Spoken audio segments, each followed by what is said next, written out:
استغفار. چونکہ اس قسم کی جو آزمائش ہیں یہ دو طرح سے آتی، ایک گناہوں کے وبال کی وجہ سے اور ایک درجات کو بلند کرنے کی وجہ سے. انبیاء کرام اور اولیاء کرام کے درجات بلند ہوتے ہیں، ان کے لیے یہ آزمائشیں درجات کو بلند کرنے کے لیے آتی ہیں، اور ہم عوام الناس ہمارے اوپر یہ ہمارے گناہوں کا وبال بن کے آتا. اس لیے اس کا ایک حل ہے کہ اللہ کے سامنے استغفار کیا جائے. اللہ کا قرآن عظیم الشان میں وعدہ ہے، اللہ تعالیٰ ارشاد فرماتے ہیں استغفروا ربکم انہ کان غفارا.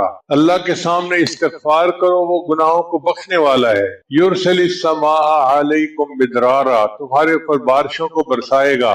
ویمددکم باموال، اور اللہ مال کے ذریعے سے تمہاری مدد کرے گا. کتنا واضح الفاظ میں اللہ فرما رہے ہیں کہ اگر تم استغفار کرو گے تو میں تمہارے مال کے ذریعے سے مدد کروں گا. وبنین، اور بیٹے دے کے تمہاری مدد کروں گا. وَيَجْعَلْ لَكُمْ جَنَّاتٍ، اور تمہارے لیے باغ ہوں گے، ان کے پھل بہتر ہو جائیں گے. تمہیں اللہ تعالیٰ باغوں میں زیادہ پھل دیں گے، تمہاری دکانوں کی آمدنی بڑھ جائے گی. وَيَجْعَلْ لَكُمْ أَنْهَارًا، اور اللہ تمہیں پانی کے زمین سے چشمے جاری عطا کرے گا. یہ سب نعمتیں استغفار سے ملتی ہیں. لہٰذا نمبر پہ ہمیں چاہیے کہ ہم کثرت سے استغفار کریں، اور یہ استغفار برائے نام نہیں ہونا چاہیے. دل سے اپنے گناہوں پہ شرمندہ ہو اور استغفار کر رہے ہوں. رابعہ بصریہ فرماتی تھی استغفارنا یحتاج الی استغفار، کہ ہمارا استغفار اس قابل ہے کہ اس کے اوپر استغفار کیا جائے کہ یا اللہ اتنی غفلت کے ساتھ ہم بات کر رہے ہیں، تو دل کی ندامت کے ساتھ اگر ہم گناہوں پہ استغفار کریں گے تو اللہ کے دروازے کھول دیں گے، کیونکہ اللہ رب العزت کا قرآن عظیم الشان میں یہ وعدہ ہے. ایک پہلا عمل ہے استغفر اللہ پڑھنا. جب ہم استغفر اللہ پڑھتے ہیں تو اس کا مطلب یہ ہوتا ہے کہ اے اللہ، میں اپنے گناہوں پہ نادم اور شرمندہ ہوں، آپ میرے ان گناہوں کو معاف فرما دیجیے. چنانچہ اس استغفار کی ایک بہت بڑی فضیلت یہ ہے کہ استغفار کرنے والے بندے پر اللہ کا عذاب نہیں آتا. توجہ فرمائیں کہ استغفار کثرت سے کرنے والے بندے پر اللہ تعالیٰ کا عذاب نہیں آتا. کیا مطلب؟ کہ دنیا میں گناہوں کی وجہ سے انسان ذلیل ہوتا ہے، رسوا ہوتا ہے، دشمن اس پر غالب آ جاتے ہیں، اس کے رزق میں کمی کر دی جاتی ہے. تو یہ گناہوں کا جتنا وبال ہے اللہ تعالیٰ استغفار کی وجہ سے اس کو روک دیتے ہیں. ہر عورت چاہتی ہے کہ مجھے دنیا میں رسوائی نہ ہو، کہیں گناہوں کی وجہ سے میری شکل ہی نہ مسخ کر دی جائے، مجھ سے رزق ہی نہ چھین لیا جائے. تو اگر یہ تمنا دل میں ہے تو پھر اس کے لیے آپ کثرت کے ساتھ استغفار کریں. سنیے قرآن عظیم الشان. اللہ تعالیٰ فرماتے ہیں ما کان اللہ لیعذبہم وانت فیہم. اے میرے محبوب، جب تک آپ ان لوگوں کے درمیان ہیں اللہ ان لوگوں کو عذاب نہیں دے گا. وما کان اللہ معذبہم وہم یستغفرون، اور اللہ اس وقت تک بھی ان کو عذاب نہیں دے گا جب تک کہ یہ استغفار کرتے رہیں گے. اس کا مطلب یہ کہ نبی علیہ السلام کی موجودگی میں جو برکتیں تھیں کہ اللہ کا عذاب ٹل گیا تھا، استغفار کے پڑھنے سے بھی وہی برکتیں ظاہر ہوتی ہیں. اللہ تعالیٰ اپنے عذاب کو ٹال دیتے ہیں. چنانچہ مکہ مکرمہ کے جو لوگ تھے وہ نبی علیہ السلام سے کہتے تھے کہ اگر ہم آپ کا انکار کرتے ہیں تو ہمارے اوپر عذاب کیوں نہیں آتا، اور ان کے اوپر عذاب کوئی نہ آیا. تو یہاں پر مفسرین نے تفصیل لکھی. وہ فرماتے ہیں کہ مکہ والوں پر عذاب اس لیے نہ آیا کہ اللہ تعالیٰ کے نبی علیہ السلام وہاں موجود تھے. سوال پیدا ہوتا ہے کہ جب نبی علیہ السلام نے ہجرت فرما لی تو اس وقت عذاب آ جاتا. تو اس کا جواب علماء نے دیا کہ وہاں پر کچھ صحابہ موجود تھے جنہوں نے ہجرت نہیں کی تھی، وہیں رہ گئے تھے مگر کلمہ پڑھا تھا انہوں نے، بوڑھے تھے یا کوئی اور عذر تھا، تو ان کی برکت سے عذاب نہ آیا. پھر اس پر سوال پیدا ہوتا ہے کہ چلو پھر جب ایک وقت ایسا آیا کہ سارے ہی مسلمان ہجرت کر کے چلے ہی گئے تھے اور پیچھے کافر ہی رہ گئے تھے، مشرکین ہی رہ گئے تھے، تو اس وقت عذاب آ جاتا.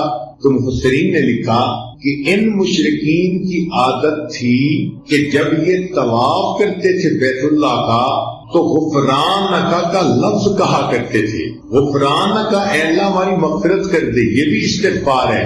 تو مشرکوں کے اس لفظ کے کہنے کی وجہ سے اللہ نے ان کو بھی عذاب سے بچائے رکھا. تو اگر مشرک یہ لفظ کہہ دے اللہ اس کو عذاب سے بچا دیتے ہیں، تو اگر مومن کہے گا تو پھر اللہ تعالیٰ کتنے مہربان ہوں. لہذا آپ استغفار کی کثرت کریں. دن میں 100 مرتبہ صبح اور شام تو کم سے کم درجہ ہے. زیادہ پڑھنا چاہیں تو زیادہ بھی پڑھ سکتی ہیں. کام کاج کے دوران بھی استغفر اللہ استغفر اللہ استغفر اللہ اپنی زبان پہ رکھ سکتی ہیں. جتنا استغفار زیادہ کریں گی 2 فائدے ہوں گے. ایک تو گناہ دھل جائیں گے، اور دوسرا اس کی وجہ سے اللہ تعالیٰ کا غضب ہٹ جائے گا، اللہ کا عذاب ٹل جائے گا. اب آپ تھوڑی دیر کے لیے بیٹھ کے سوچیں نا کہ اگر ہمارے اوپر اللہ تعالیٰ کا عذاب آ جائے تو ہم تو کسی کو شکل دکھانے کے قابل نہ رہیں. آج جو جی رہے ہیں تو یہ اللہ رب العزت کی صفت ستاری کے صدقے جی رہے. اس لیے ہمارے اوپر استغفار کرنا بڑا ضروری. ویسے قرآن مجید میں فرمایا گیا کہ جو لوگ کثرت سے استغفار کرتے ہیں تو ان کو 5 فائدے ملتے ہیں. ایک فائدہ تو یہ انہ کان غفارا، کہ ان بندوں کے جو استغفار کرتے ہیں ان کی مغفرت کر دی جاتی ہے. دوسرا فائدہ کہ جہاں پر استغفار کثرت سے ہوتا ہے اللہ تعالیٰ بارشیں برساتا ہے، ان کو قحط سالی سے بچا لیتا ہے. وَيُمْدِدْكُمْ بِأَمْوَالٍ، جو لوگ استغفار کرتے ہیں اللہ تعالیٰ ان کے مال میں برکت دے کر ان کی مدد کرتے ہیں. وَبَنِينَ، اور جو لوگ استغفار کثرت سے کرتے ہیں اللہ تعالیٰ ان کو بیٹے عطا کرتے ہیں. اب کون سی عورت ہے شادی شدہ جو کہے کہ مجھے بیٹے کے پیدا ہونے کی طلب نہیں، تمنا نہیں؟ ہر عورت وش کرتی ہے. اور یہ بیٹے والی نعمت کیسے ملتی ہے؟ قرآن پاک کی آیت کا مفہوم کہ استغفار زیادہ کریں گی تو اللہ رب العزت بیٹے کے ساتھ بندے کی مدد فرمائیں گے. جنات، اللہ تعالیٰ باغ عطا فرمائیں گے. وَيَجْعَلْ لَكُمْ أَنْهَارًا، اور اللہ تعالیٰ زمین سے پانی کے چشمے جاری فرمائیں. اس لیے ہمیں چاہیے کہ ہم کثرت سے استغفار کریں. استغفار ہر بندے کو کرنا چاہیے، چاہے نیک ہے چاہے بد ہے. اس لیے کہ اگر کافر ہے تو کفر سے توبہ استغفار کرے، اگر عام مسلمان ہے تو اپنے گناہوں سے توبہ استغفار کرے، اگر گناہوں میں ملوث نہیں ہوتا نیک بندہ ہے تو اس کے دل میں بھی جو غفلت آ جاتی ہے اس سے استغفار کرے. اور اگر کوئی کہے کہ میرا دل غافل بھی نہیں ہوتا تو ایسے بندے کے دل و دماغ میں بھی شیطان وسوسے تو ڈالتا ہے، ان وساوس شیطانی پہ استغفار کرے. اور اگر کوئی کہے کہ مجھے تو شیطان وسوسے بھی نہیں ڈالتا تو وہ بھی اپنے اخلاص کی کمی کے اوپر استغفار کرے کہ جتنے خلوص سے ہمیں زندگی گزارنی چاہیے تھی ہم نہیں گزار پا رہے. تو استغفار کے کرنے سے انسان اللہ تعالیٰ کے عذاب سے امن میں آ جاتا ہے، بچ جاتا ہے، گناہ دھل جاتے ہیں اور اللہ تعالیٰ اس کی مدد فرماتے ہیں. رزق میں برکت سے، بیٹوں میں برکت عطا فرما کے، اور اس کے اللہ تعالیٰ دنیا کے ان مسائل کو حل فرما دیتے ہیں. آپ استغفار کی کثرت کریں گی تو آپ کو کسی عامل سے کوئی عمل پوچھنے کی ضرورت ہی نہیں رہے گی. کاروبار کی پریشانی استغفار سے ختم، کیونکہ اللہ تعالیٰ جو فرماتے ہیں کہ مال کے ذریعے سے مدد کروں گا. اگر اولاد کی پریشانی ہے تو وہ استغفار سے ختم، کیونکہ اللہ تعالیٰ فرماتے ہیں کہ میں بیٹے دے کر ان کی مدد کروں گا. اگر کسی کا کام نہیں چلتا تو جیسے اللہ فرماتے ہیں کہ میں باغوں سے پھل عطا کروں گا، اللہ تعالیٰ ان کو دکان سے بھی پھل عطا فرمائیں گے، کاروبار اچھا چلے گا. تو ایک استغفار کی کثرت سے ہماری زندگی کے کتنے مسئلے حل ہو جاتے ہیں. کہ جو بندہ کھڑے ہو کر جوتے پہن کر ننگے سر کھانا کھاتا ہے اللہ اس کا رزق تھوڑا کر دیتا. اور اگر آپ دیکھیں تو آج کل کی دعوتوں میں یہی سلسلہ ہے. شادی بیاہ میں، ہوٹلوں میں، شادی ہالوں میں اکثر لوگ کھڑے ہو کے کھانا کھاتے ہیں، سر پہ کپڑا بھی نہیں ہوتا اور جوتے بھی پہنے ہوئے ہوتے ہیں. پھر رزق میں تنگی تو ہونی ہوتی ہے۔ پھر دوسرا، مہمان کو بوجھ سمجھنا۔ جو لوگ مہمان کے آنے کو بوجھ سمجھیں اور اس فکر میں لگ جائیں کہ جی آ گیا ہے تو کہاں سے اس کو کھلائیں گے اور کتنا اس کو کھلائیں گے اور کتنے دن رہے گا، مہمان بعد میں آتا ہے، اللہ مہمان کا رزق پہلے بھیج، تو الحمدللہ ثم الحمدللہ اللہ تعالیٰ خیر فرما دیتے ہیں۔ بلکہ میں تو یہ سمجھتا ہوں کہ ہمیں اللہ مہمانوں کی برکت سے روزی دیتے۔ ایک دن میں کھانا کھا رہا تھا تو میری بہو کہنے لگی کہ ابو جی ایک بندہ ہے انڈیا کا، بڑا مالدار ہے، اس نے پورا سال ہر روز بندے کو ہر روز 1000 بندوں کو کھانا کھلایا۔ اب وہ بڑی حیران تھی کہ 1000 بندوں کو کھانا ہر روز وہ کھلاتا تھا۔ جب اس نے بات کر لی تو میں نے کہا کہ بیٹا وہ تو امیر آدمی ہے، وہ تو 1000 بندوں کو دن میں ایک دفعہ کھانا پورا سال کھلاتا۔ ہم فقیر لوگ ہیں اور ہم الحمدللہ 1000 طلباء کو دن میں 3 مرتبہ کھانا کھلاتے، تو ناشتہ بھی ہوتا ہے، دوپہر کا کھانا بھی ہوتا ہے، رات کا کھانا بھی ہوتا ہے، اور پورا سال اللہ روزی پہنچا دیتا۔ تو حیران ہوئی، کہنے لگی ہاں بات تو ٹھیک ہے۔ میری وائف پاس بیٹھی ہوئی تھی تو وہ کہنے لگی کہ میں ایک بات بتاؤں۔ میں نے کہا کیا؟ کہنے لگی کہ ہماری شادی کو 30-35 سال ہو گئے ہیں اور اس 30-35 سال میں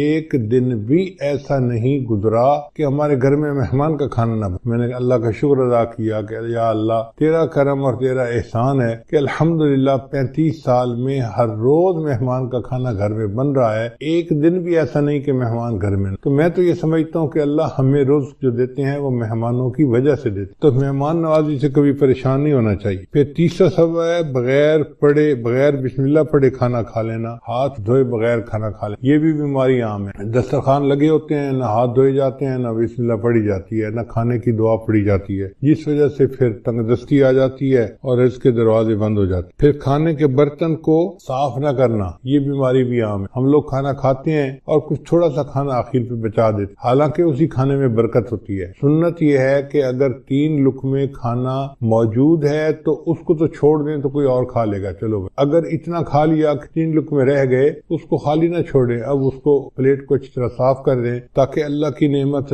ضائع نہ ہو، اللہ کی نعمت جو ہے وہ کسی انسان کے کام آ جائے۔ مگر اس میں ایسے لگتا ہے کہ جیسے یہ بندہ غریب ہے، اور امیر لوگ جو ہیں وہ ذرا شاہانہ دماغ کے ہوتے تو وہ ڈالتے زیادہ ہیں، آدھا کھا لیتے ہیں، آدھا چھوڑ دیتے ہیں۔ یہ جو آدھا کھانا اور آدھا چھوڑنا ہے یہ بھی رزق میں تنگی کا سبب بنتا ہے۔ اور ایک اور بات کہ بیت الخلاء میں باتیں کرنا، پہلے زمانوں میں یہ گناہ کم تھا، آج یہ گناہ زیادہ ہے، بلکہ نوجوان بچے اور بچیاں جو ادھر ادھر کالیں کرتے ہیں چھپ چھپ کے، وہ تو کئی مرتبہ جا کے بیٹھ کے بات ہی کرتے ہیں بیت الخلاء میں، پتہ ہی نہ چلے کسی کو کہ کیا ہوا۔ بیت الخلاء میں باتیں کرنے سے فرشتوں کو بھی تکلیف ہوتی ہے اور رزق کے اندر بھی تنگی کر دی جاتی۔ پھر 7واں بات ہے فقیر کو جھڑکنا۔ اگر کوئی مانگنے والا آئے تو بندہ فقیر کو جھڑکی نہ دے، چلے جاؤ بھائی یہاں سے، کہا نہیں آپ کو چلے جاؤ، سن نہیں رہے، جاتے کیوں نہیں، ایسے جھڑکی نہیں دینی چاہیے، بلکہ اگر کچھ ہے تو دے دے، اور اگر نہیں تو کہہ دے جی آپ آگے چلے جائیں۔ ہم ایک مرتبہ حرم شریف میں بیٹھے ہوئے تھے تو ایک UK کا بندہ حضرت کے پاس آیا مطاف کے اندر، کہنے لگا حضرت میں حج کے لیے آیا ہوں، لیکن یہاں مطاف میں تو مانگنے والے بہت ہیں،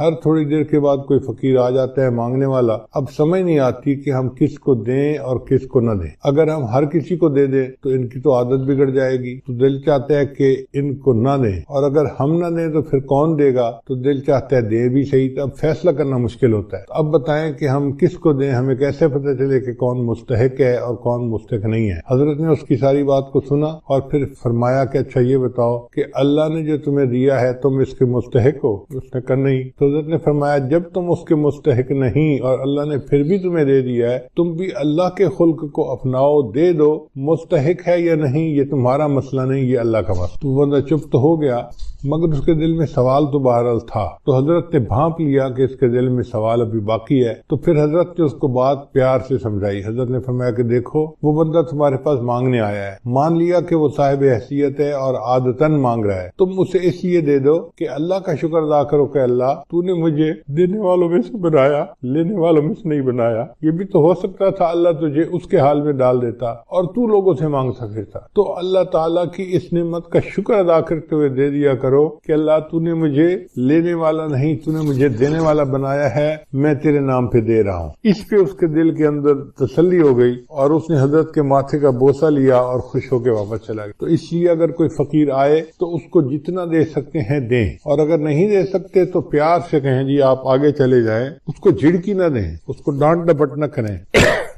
پھر مغرب کی نماز کے بعد بلا عذر جو بندہ سو جاتا ہے، اس سے بھی رزق کے اندر برکت کم کر دی جاتی ہے۔ اگر کوئی بیمار ہے یا کوئی عذر ہے تو اس میں تو شریعت اجازت دیتی ہے، لیکن عادت بنا لینا اس کو شریعت نے منع کیا ہے۔ مغرب کے بعد بلا عذر نہیں سونا چاہیے۔ پھر جو بندہ نماز قضا کر دیتا ہے، اللہ تعالیٰ اس کے رزق کو تنگ کر دیتے ہیں۔ عورتیں بالخصوص، نیک عورتیں بھی نمازیں قضا کر بیٹھ، پتہ ہے کیوں؟ سوچتی رہتی ہیں مہمان آئے ہیں، میں ان کو پہلے چائے بنا کے دے دوں پھر نماز پڑھ لیتی۔ اب وہ چائے بنا کے دینے میں اتنا کام لمبا ہو جاتا ہے کہ نماز کا ٹائم نکل جاتا ہے، ان کو یاد ہی نہیں ہوتا۔ یاد اس وقت آتا ہے جب اگلی نماز کا وقت شروع ہو چکا۔ یا یہ سوچتی رہتی ہیں کہ میں بچے کو نہلا لوں، بچے کو کھانا کھلا لوں، بچے کو فتح کر لوں، بچے کو نہلا لوں اور پھر نماز پڑھوں گی۔ یہ جو پھر کا مسئلہ ہے نا، نماز قضا کرنے کی بنیاد یہی ہے، نماز کو کبھی پھر پہ نہیں رکھنا چاہیے۔ ابھی پہلے نماز پڑھیں، بعد میں جو کرنا ہے کریں۔ اس لیے جب نماز کا وقت ہو جائے تو نماز پڑھیں اور اس کے بعد جو کرنا ہے کریں۔ نماز کو کبھی آئندہ پہ نہ چھوڑیں، کیا پتہ چند سانس مزید ہیں بھی صحیح کہ نہیں۔ ہمیں ایک مرتبہ اس کا بہت عجیب تجربہ ہوا۔ ہم پشاور ایک اجتماع سے واپس آ رہے تھے تو لاکھوں لوگ تھے اس اجتماع۔ راستے میں ایک چھوٹی سی مسجد میں ہم رکے، ہم نے سوچا کہ ہم یہاں پر عصر کی نماز ادا کر لیتے۔ تو جب میں مصلی کے اوپر کھڑا ہوا امامت کے لیے تو ایک اور گاڑی آ کے رکی جس میں 4 بندے تھے۔ ان 4 میں سے 2 بندے مسجد کے اندر داخل ہوئے اور دوسرے 2 ان کے پیچھے تھے۔ تو پیچھے والوں نے ان کو کہا یار یہاں تو پہلے ہی نمازی کافی ہیں، چلو ہم عصر کی نماز آگے پڑھ لیں گے۔ تو جو اندر آئے ہوئے لوگ تھے نا وہ بھی باہر نکل گئے اور گاڑی میں بیٹھ گئے اور گاڑی چلی گئی۔ خیر ہم نے نماز ادا کی، پھر اس کے بعد ہم آگے چلے اسلام آباد کی طرف آ رہے تھے۔ کوئی 10 میل کے بعد ہم نے دیکھا کہ اس پہلے والی گاڑی کا ایکسیڈنٹ ہوا ہے اور ایکسیڈنٹ اتنا فیٹل تھا کہ چاروں کے چاروں بندے مر گئے۔ تو ہم نے جب اس گاڑی کو دیکھا تو گاڑی کو تو پہچان لیا، تو لوگوں نے ہمیں بتایا کہ جی ایکسیڈنٹ اتنا برا تھا کہ ایک بندہ بھی نہیں بچا، سب مر گئے۔ اس وقت مجھے خیال آیا کہ یا اللہ اگر یہ رکے تھے جیسے نماز وہاں پڑھ کے پھر چلتے تو ایک تو وقت کی عصر کی نماز بھی ادا ہو جاتی اور دوسرا اس کی وجہ سے برکت بھی ہو جاتی۔ اب یہ انہوں نے عصر کی نماز ادا نہیں کی ہوگی، نیت تھی پڑھنے کی لیکن بن پڑھے دنیا سے چلے گئے۔ تو کون جانتا ہے موت کا وقت کتنا قریب ہے۔ اس لیے اگر پھر پہ ڈال دینا جی کہ پھر نماز پڑھیں گے تو اس میں نماز بھی قضا ہو جاتی ہے اور انسان نقصان بھی اٹھاتا۔ ابھی نماز پہلے پڑھیں جب ٹائم ہو جائے، اور عورتوں کے لیے تو اول وقت میں نماز پڑھنا بھی زیادہ فضیلت ہے۔ بس اذان کے انتظار میں رہیں۔ گھر کے اندر ایک بورڈ ہونا چاہیے جس پر نماز کے ٹائمنگ لگے ہوئے ہوں، بچے بڑے اس بورڈ کو دیکھیں اور جیسے ہی نماز کا ٹائم ہو جائے بس وضو کیا، پہلے نماز پڑھی، بعد میں جو کرنا ہے بعد میں کرتے رہیں گے۔ پھر 11ویں چیز جس سے رزق میں کمی آتی ہے وہ ہے جھوٹ بولنا۔ جو بندہ جتنا زیادہ جھوٹ بولتا ہے اللہ اس کے رزق کو اتنا تنگ کر دیتا۔ اللہ اکبر، شاید آج ہمارے رزق کے اندر جو تنگی ہے اس کی بنیادی وجہ یہ جھوٹ ہی ہے۔ جھوٹ ہم نے انفرادی طور پر نہیں، قوم میں اجتماعی طور پر آ گیا ہے۔ جس بندے سے بات کریں وہی جھوٹ میں بات کرے گا، اور اس کا نام ہم نے بہانہ رکھ دیا جی میں نے اس کے سامنے بہانہ کیا۔ بیوی کہتی ہے میں نے خاوند کے سامنے بہانہ کیا، بیٹا کہنا ہے میں نے ابو کے سامنے بہانہ کیا، شاگرد کہتے ہیں میں نے استاد کے سامنے بہانہ کیا، حالانکہ یہ بہانہ صحیح جھوٹ ہوتا ہے اور اس جھوٹ سے بچنے کی ضرورت ہے۔ 12واں عمل ہے موسیقی کا سننا۔ آج کل گھروں کے اندر گانے چل رہے ہوتے ہیں، فلمیں چل رہی ہوتی ہیں، عورتیں موسیقی کی آواز پہ کام کر رہی ہوتی ہیں کچن میں، گھر میں، اور کہتی ہیں الٹا کہ جی موسیقی تو روح کی غذا ہے، اور اس بات کو بھول جاتی ہیں کہ جس گھر میں موسیقی چلتی ہے اللہ ان کی رزق میں تنگی کر دیتے ہیں۔ پھر 13واں عمل اولاد کو برا بھلا کہنا۔ کچھ ماں باپ اولاد کو جلدی گالیاں دینا شروع کر دیتے ہیں یا برے الفاظ کرنا شروع کر دیتے ہیں یا کوسنا شروع کر دیتے ہیں۔ تو جو اولاد کو برے الفاظ کہیں گے یا کوسیں گے ان کے رزق کو اللہ تعالیٰ ویسے ہی تنگ کر دیں گے۔ 14واں عمل قرآن مجید کو بلا وضو ہاتھ لگانا۔ قرآن مجید اللہ کا کلام ہے، لا یمسہ الا المطہرون، اس کو ہاتھ نہیں لگا سکتا مگر وہ جو پاک ہو۔ تو ہمیں چاہیے کہ ہم باوضو ہو کے اس کو ہاتھ لگائیں، اگر بے وضو ہاتھ لگائیں گے تو رزق کے اندر کمی آ جائے گی۔ پھر 15واں عمل جس سے رزق میں کمی آتی ہے نامحرم کو دیکھنا۔ یہ بدنظری کی عادت آج اتنی عام ہو گئی ہے، چاہے آتے جاتے بازار میں دیکھے، گلی میں دیکھے، سکرین کے اوپر دیکھے، سیل فون کے اوپر دیکھے، عورت کو دیکھے یا عورت کی تصویر کو دیکھے، بات ایک ہی ہے۔ تو نامحرم کو دیکھنے سے اللہ تعالیٰ رزق میں تنگی فرما دیتے ہیں۔ اور 16واں عمل جس سے کہ انسان کے رزق میں تنگی آ جاتی ہے، اہل و عیال عیال کے ساتھ لڑتے رہنا، میاں بیوی جو ہر وقت اس کے ساتھ بات بات پہ بحث کرتے ہیں، دلیلیں دیتے ہیں، لڑتے جھگڑتے ہیں، تو یہ میاں بیوی کی لڑائی جھگڑے میں اللہ ان کے رزق کو تنگ کر دیتا۔ اب ایک طرف سے لڑائیاں بھی ختم نہیں ہوتی اور دوسری طرف رزق کے کمی کے شکوے بھی ختم نہیں ہوتے۔ بھئی اتفاق میں برکت ہے، آپ محبت پیار سے زندگی گزاریں تو اللہ تعالیٰ رزق کی پریشانی کو دور کر دیں گے۔ یہ برکت عجیب چیز ہے، جس چیز میں برکت آ جائے اللہ اس چیز میں بندے کو پرسکون کر دیتے ہیں۔ اب اگلا کوسچن ذہن میں یہ پیدا ہوتا ہے کہ یہ برکت کیسے پیدا ہو سکی ہے؟ تو چند اعمال ہیں کہ جن کے ذریعے سے انسان کی زندگی میں برکت آتی ہے، ذرا توجہ سے سن لیجئے تاکہ بات کو مکمل کریں۔ ان میں سب سے پہلے ہے تقوی بھری زندگی گزارنا، گناہوں سے بچنا، نیکوکاری کی زندگی گزارنا، معصیت سے خالی زندگی گزارنا، اس کو تقوی کہتے ہیں۔ احتیاط والی زندگی، ہماری زبان میں کہتے ہیں نا to be on the safe side, English میں کہتے ہیں، اور یہ to be on the safe side, تو شریعت کے دائرے میں to be on the safe side رہ کر زندگی گزارنا، اس کو تقوی کہتے ہیں۔ اللہ تعالیٰ فرماتے ہیں وَلَوْ أَنَّ أَهْلَ الْقُرَىٰ آمَنُوا وَاتَّقَوْا لَفَتَحْنَا عَلَيْهِمْ بَرَكَاتٍ مِّنَ السَّمَاءِ، اگر یہ بستی دیسوں والے ایمان لاتے، تقوی اختیار کرتے، ہم آسمان سے برکتوں کے دروازوں کو کھول دیتے، تو اس سے برکت آتی ہے۔ تو سب سے پہلا کام گناہوں سے بچنا، نیکی کی زندگی اختیار کرنا، اس سے انسان کی زندگی میں برکتیں آ جاتی ہیں۔ دوسری چیز اللہ کا ذکر کثرت کے ساتھ کرنا، اللہ کا ذکر کثرت کے ساتھ کرنا۔ کیوں؟ اللہ کی ذات بھی برکت والی اور اللہ کا نام بھی برکت والا۔ دلیل قرآن عظیم الشان میں اللہ تعالیٰ فرماتے ہیں تبارک الذی بیدہ الملک، برکت والی ہے وہ ذات جس کے ہاتھ میں ہے ملک، تو ذات بھی برکت والی ہوئی۔ اور پھر فرمایا تبارک اسم ربک، برکت والا نام ہے تیرے رب کا، تو ذات بھی برکت والی اور اس کا نام بھی برکت والا۔ اس لیے ہمیں چاہیے کہ ایک تو اللہ کا ذکر کثرت سے کریں تاکہ زندگی میں برکت آئے، اور دوسرا یہ کہ ہر اچھے کام کی ابتدا بسم اللہ سے کریں۔ بعض مفسرین نے لکھا ہے کہ اسم جو لفظ ہے نا، اس کے کئی معنی ہیں عربوں میں۔ ایک اس کا معنی ہے نام، تو بسم اللہ کا معنی بنے گا اللہ کے نام کے ساتھ۔ اب یہ ترجمہ اکثر ہم پڑھتے بھی ہیں اور جانتے بھی ہیں، لیکن اسم کا ایک اور بھی معنی ہے عربوں میں، وہ ہے برکت۔ تو اگر وہ معنی لیں تو بسم اللہ کا ترجمہ بنے گا اللہ کی برکت کے ساتھ۔ اور اب مجھے یاد آتا ہے کہ ہماری نانی دادی جو بوڑھی عورتیں تھیں نا، وہ اٹھتے بیٹھتے اللہ دی برکت نال، اللہ دی برکت نال، یعنی کسی نے ان کو بسم اللہ کا ترجمہ سکھایا تھا، تو اٹھتے بیٹھتے اللہ کی برکت کے نال، ساتھ یہ کہ اللہ کی برکت۔ تو بسم اللہ کو کثرت سے پڑھنا، گاڑی کا دروازہ کھولیں تو بسم اللہ پڑھ کے، چابی لگائیں تو بسم اللہ پڑھ کے، سٹارٹ کریں بسم اللہ پڑھ کے، کوئی بھی اچھا کام بسم اللہ پڑھتے رہیں۔ جس کام پر بسم اللہ پڑھیں گے اللہ اس کام میں برکتیں داخل کر۔ ایک حدیث پاک میں ہے کہ میرا نام برکت والا ہے اور جس کام میں میرے نام کو پڑھا جائے گا میں اس کام میں برکتوں کو شامل فرما دوں گا۔ تو بسم اللہ ہم اپنی زندگیوں میں نہیں پڑھتے زیادہ۔ آپ غور کریں، ہماری کوتاہی ہے کہ ہم اس کی برکت سے فائدہ نہیں۔ ہمیں نہ تعویذوں والوں کے پیچھے بھاگنا پڑے گا، نہ عملیات والوں کے پیچھے بھاگنا پڑے گا، نہ کسی اور کے پیچھے جانا پڑے گا۔ ایک بسم اللہ کی اپنی زندگی میں کثرت شروع کر دیں، اللہ تعالیٰ ہر چیز میں برکتیں عطا فرما۔ آپ اس کو تجربہ کر کے دیکھیے، سبحان اللہ، کیا برکتوں کا سمندر ہمارے پاس ہے اور ہم ادھر ادھر بھاگے پھر رہے ہوتے ہیں۔ یہ تو ایسا ہی ہوا کہ انسان دریا کے کنارے ہو اور پیاسا مر رہا ہو، تو ایک تقوی سے برکت آتی ہے اور دوسری اللہ کے ذکر سے،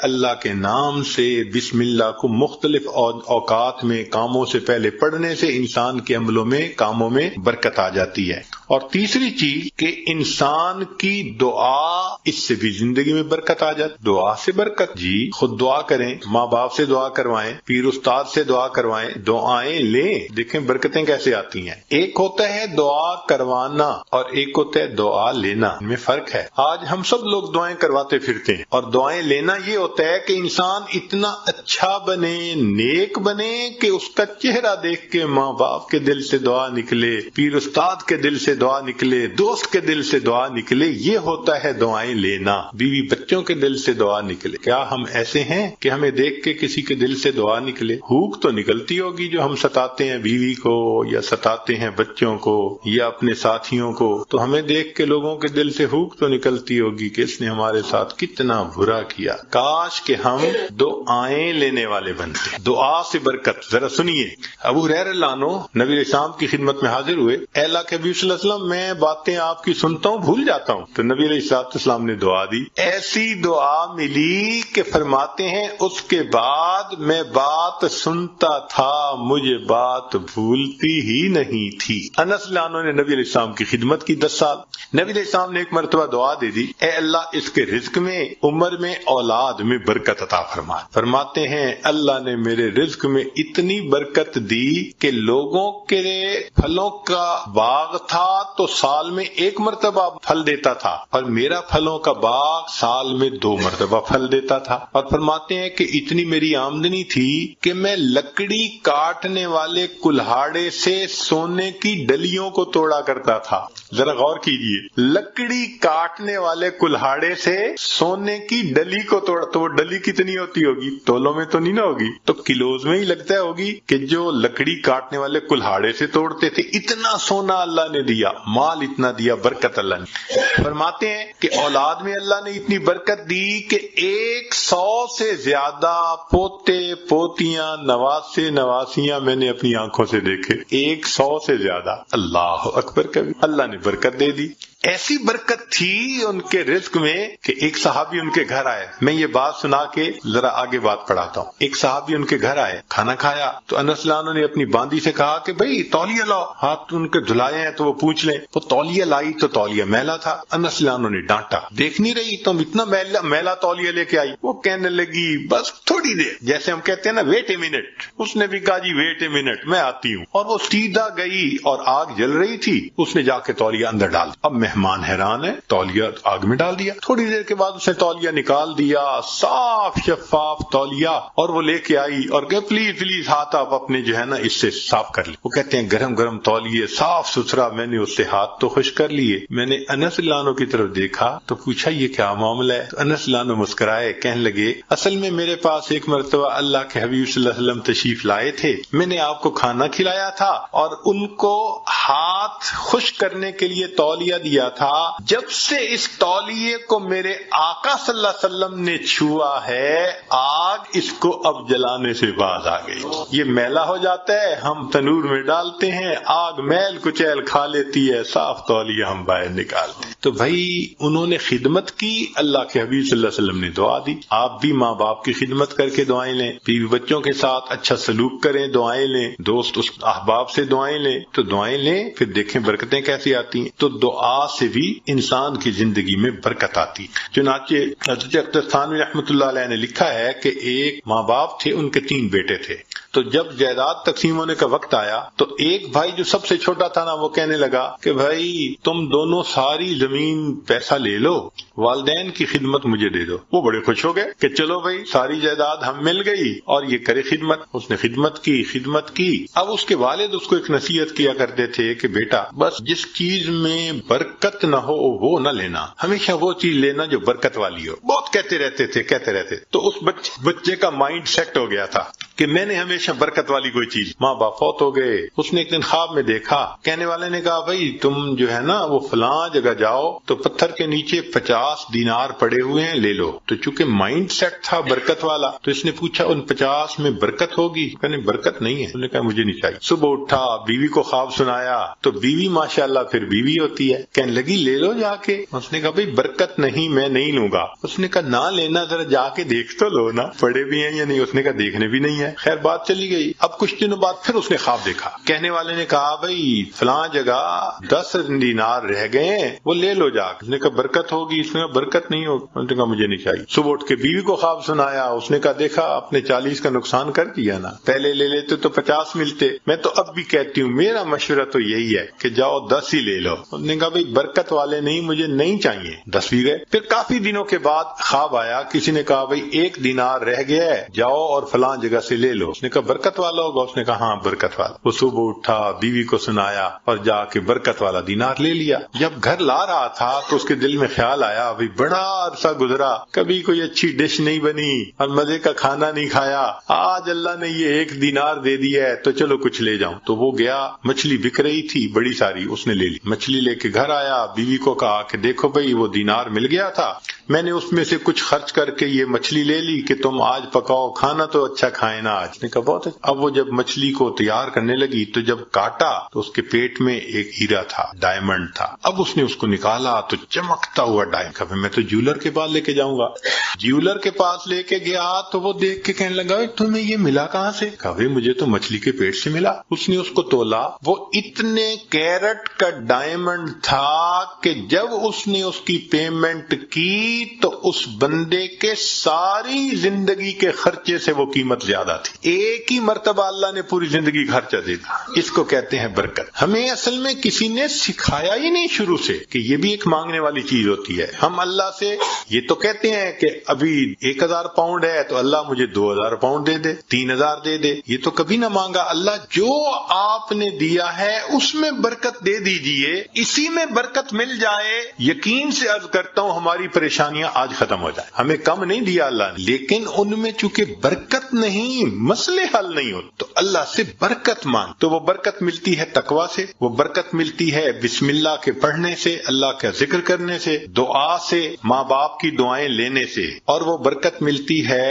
قرآن مجید کی تلاوت کرنے سے. دلیل حدیث پاک سے نبی علیہ السلام نے فرمایا تبرک بالقرآن فإنہ کلام اللہ. تم قرآن سے برکت حاصل کرو، یہ اللہ کا کلام ہے. اب آپ بتائیے کہ ہمارے گھروں میں کتنے لوگ ہیں جو باقاعدگی سے روزانہ گھر میں تلاوت کرتے. ہفتوں گزر جاتے ہیں، مہینوں گزر جاتے ہیں. عام بندوں تو کیا بات کرنی، نمازی بندے تلاوت نہیں ہوتی. تو جب گھر میں نماز کی قرآن کی تلاوت ہی نہیں ہوتی تو برکت کہاں سے آئے گی بھائی؟ تو اس کی روزانہ گھر میں تلاوت، بھلے سورہ یاسین پڑھ لیں، سورہ الرحمن پڑھ لیں، آخری 10 سورتیں پڑھ لیں، مگر بس آج ایک کمٹمنٹ کر لیں دل میں، ہمارے گھر میں ڈیلی قرآن مجید کی تلاوت لازمی ہے. جس طرح گھر میں کھانا روز پکتا ہے نا، اسی طرح یہ روحانی کھانا بھی روز پکنا چاہیے، روز قرآن کی تلاوت ہونی چاہیے. تو قرآن مجید کی تلاوت سے برکت ہے. بیوی بھی پڑھے، بچے بھی پڑھیں، میاں بھی پڑھے، دیکھو برکتیں کیسے آتی ہیں. اور آخری چیز کہ فرمایا کہ حج اور عمرہ کرنے سے زندگی میں برکت آتی ہے. اللہ تعالیٰ اپنے گھر کے بارے میں فرماتے ہیں مبارکن ہدل للعالمین. تو مبارکن کا کیا مطلب ہوتا ہے؟ برکت والا گھر ہے. اسی لیے نبی علیہ السلام کی خدمت میں اگر کوئی رزق کی تنگی کا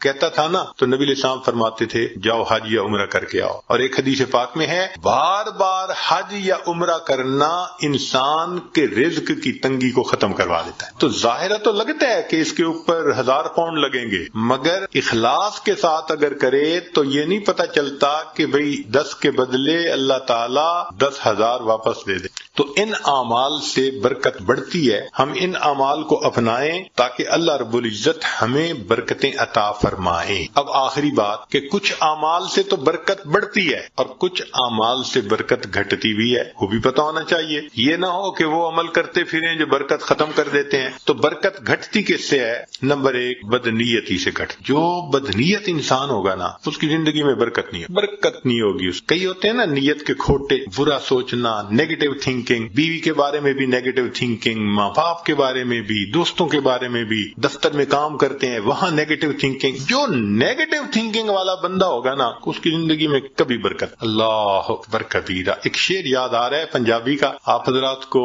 یہ عاجز آپ حضرات کو شعر سناتا ہے، اس کا ترجمہ بھی ساتھ کر دے گا. ہمارے یہاں ایک بزرگ گزرے ہیں سلطان العارفین باہو سلطان رحمت، ان کے پنجابی کا کلام بہت معروف ہے.